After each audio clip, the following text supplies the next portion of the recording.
Well, rip to that drink, I guess, but, like, frick. They're all happy. Oh. Cheryl? Yes, I am Cheryl. And Cheryl says, this is what we do now. Back to work. Everybody, destroy the factory. Hey. Destroy the factory, back to work. Destroy the factory, back to work. Oh, frick. They blew it up. And no more Super Porp. All right. Well, it's 1 month later. Oh, yeah. Here it comes.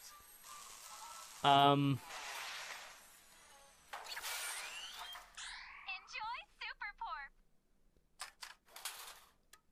What do you think's gonna be in it?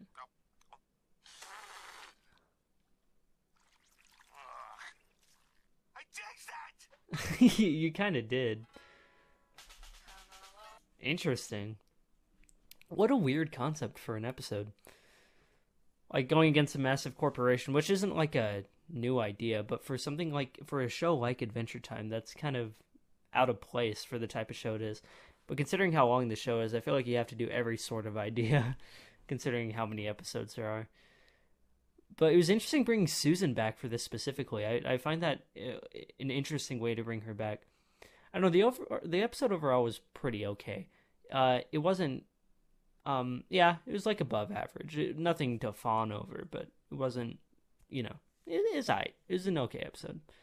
I didn't find myself super invested in the story, but I did like seeing Susan again. And, you know, seeing what she's up to and all her people and stuff. And then the little bits with Finn, Jake, and Marcy and Bima at the beginning and end were pretty funny too. Yeah, I really do think the biggest drag down was just I didn't really find the whole plot of the episode super interesting, but I liked bits of the episode and obviously the characters featured in it. And like them having the chosen one baby to take over as the mascot, it's like, okay, cool, I guess. I don't even know what these things are. They look like they're made out of the porp, but maybe they're not. They're talking about like pure forms and stuff, so like maybe there are pure porp forms that infect other people. I have no idea. Is it important? Probably not. I don't think this will ever come up again, but you never know with a show like this. But yeah, I don't know. The episode is alright. Is okay. So yeah. Anyways, I think I've given my thoughts on mostly everything. So yeah. See you in the next one. So that's how they keep alive the product. They always have to have like a new hair, like a new leader. Cheryl says, this is what we do now. Back to work. Everybody, destroy the factory. And this is how the flavor is not going to be discontinued. That's cool. And yeah, now their tradition's dead. Here it comes.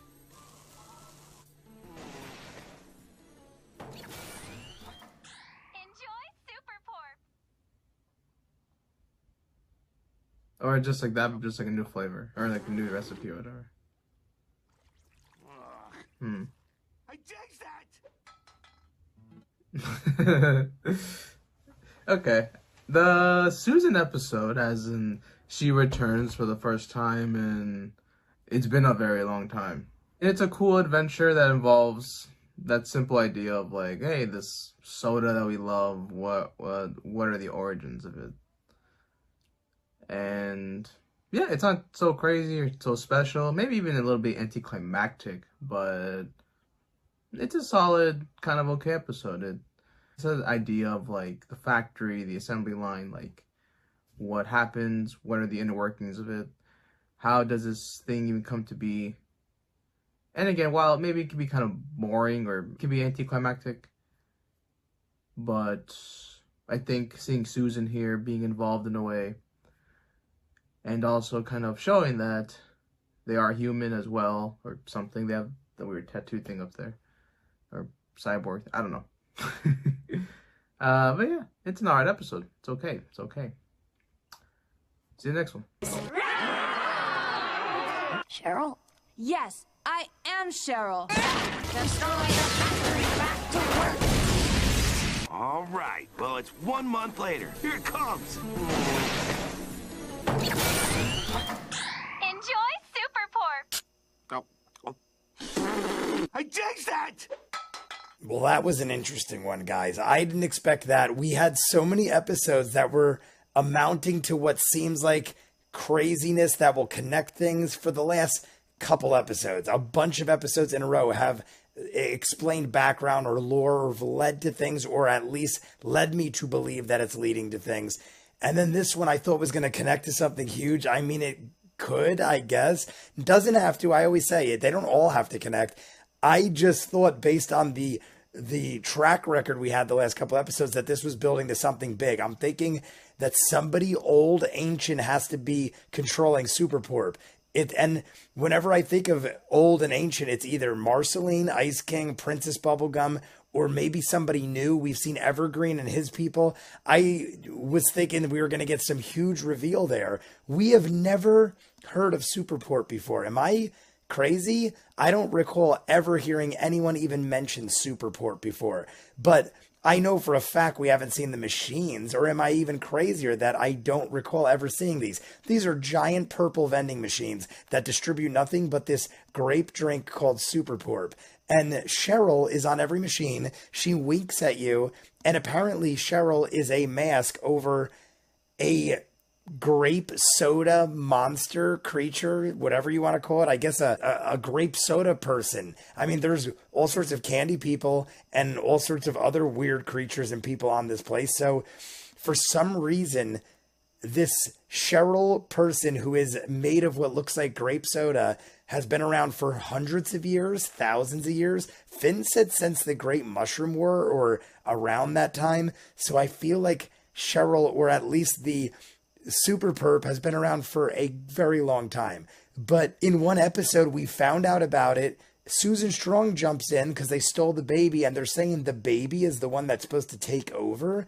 I thought it was leading up to something else, and I guess it technically still could. I was thinking that possibly Super Porp is what is creating these superhuman people like Finn and Susan Strong. Now, granted, Finn is just regular size and Susan Strong is gigantic, but we know that Finn has something special about him, probably due to his father. But I still feel like Susan Strong is connected to him in a way. He and her look similar, and they have some sort of connection. We haven't seen her in a while, though, but she's still at her old tricks, saving lives. We have drones delivering Super Porp all over. Vending machines just magically appeared everywhere, including in caverns where Susan is.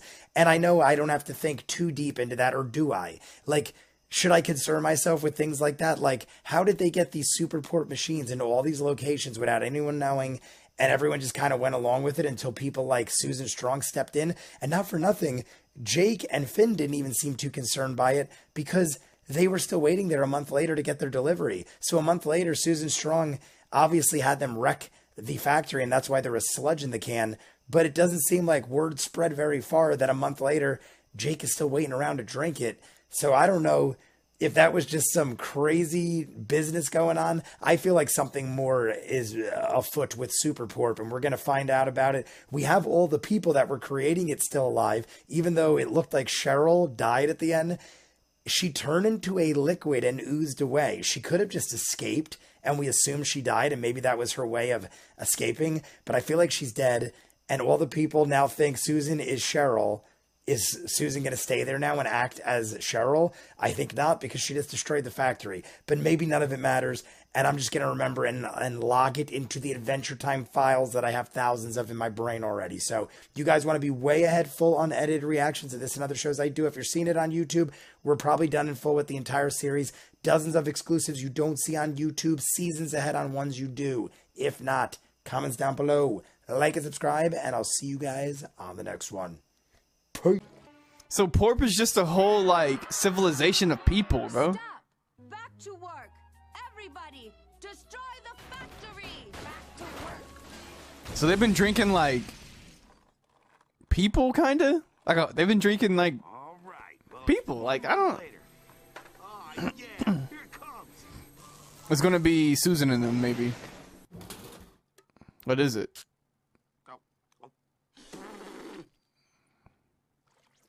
ugh. This like, it's so crazy. Adventure Time just be so deep, bro. It'd be so freaking deep with like all its like lore and stuff.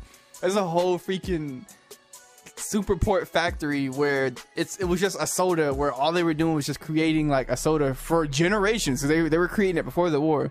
The whole time it was like a civilization of people. And I'm guessing like it's their bodily fluids or something like that. That's how the soda was created. And they just stuck around even after the war and they just kept creating soda. Oh, you know what? Yeah, no, it probably was mind controlling too, because it says to drink it. What? How did the song go? Something about drink it and don't worry about nothing, or cloud your mind, or something like that. Like that's wild, bro. Like the lore behind Adventure Time just goes like so much deeper than like you could even imagine, bro. Susan don't give a some bull. That joint tastes like Susan's strong fist. Nice Susan Strong episode. It's nice to see how far the quote unquote weird ass humans have come, you know? I have to confirm that Susan is I ain't think she was a fish person. You know? I already knew she was a human or cyborg, I think. Susan Strong ain't just normally human strong. Her ass built like a machine. Like she built for real. Somebody packaged Susan Strong up in that facility just like Super Porp. That's what she was made. And that's what she was. Android 221, Android 5000, because that's what her ass. Like she's built different. She built for action. But I definitely didn't. Did any of you guys assume that Susan was a goddamn fish person after like literally all of them? It was shown to be like fish people, but her, you know, either she was human. Well, I definitely didn't assume she was something else. I just assumed she was human, but turns out she's like something else. She's an android, maybe. So, or you said 50-50. You thought 50-50 she was a first person? Bro, no. They would have got that out the way. I feel like they would have got that out the way in that episode specifically if she was actually a fish person. She was just shown to have fish gills or whatever. Like, I didn't think it was no point. What was I about to say? That's what I was about to say. I was about to bullshit and say maybe it's just tattoo. Maybe it's just tattoo and it's not like circuitry showing or whatever. I thought she wasn't gonna show up anymore. This is what we do now. Back to work. Everybody, destroy the factory!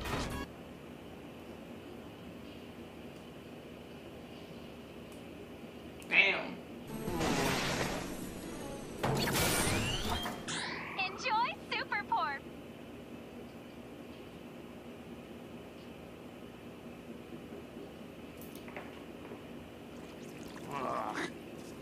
I jinxed that!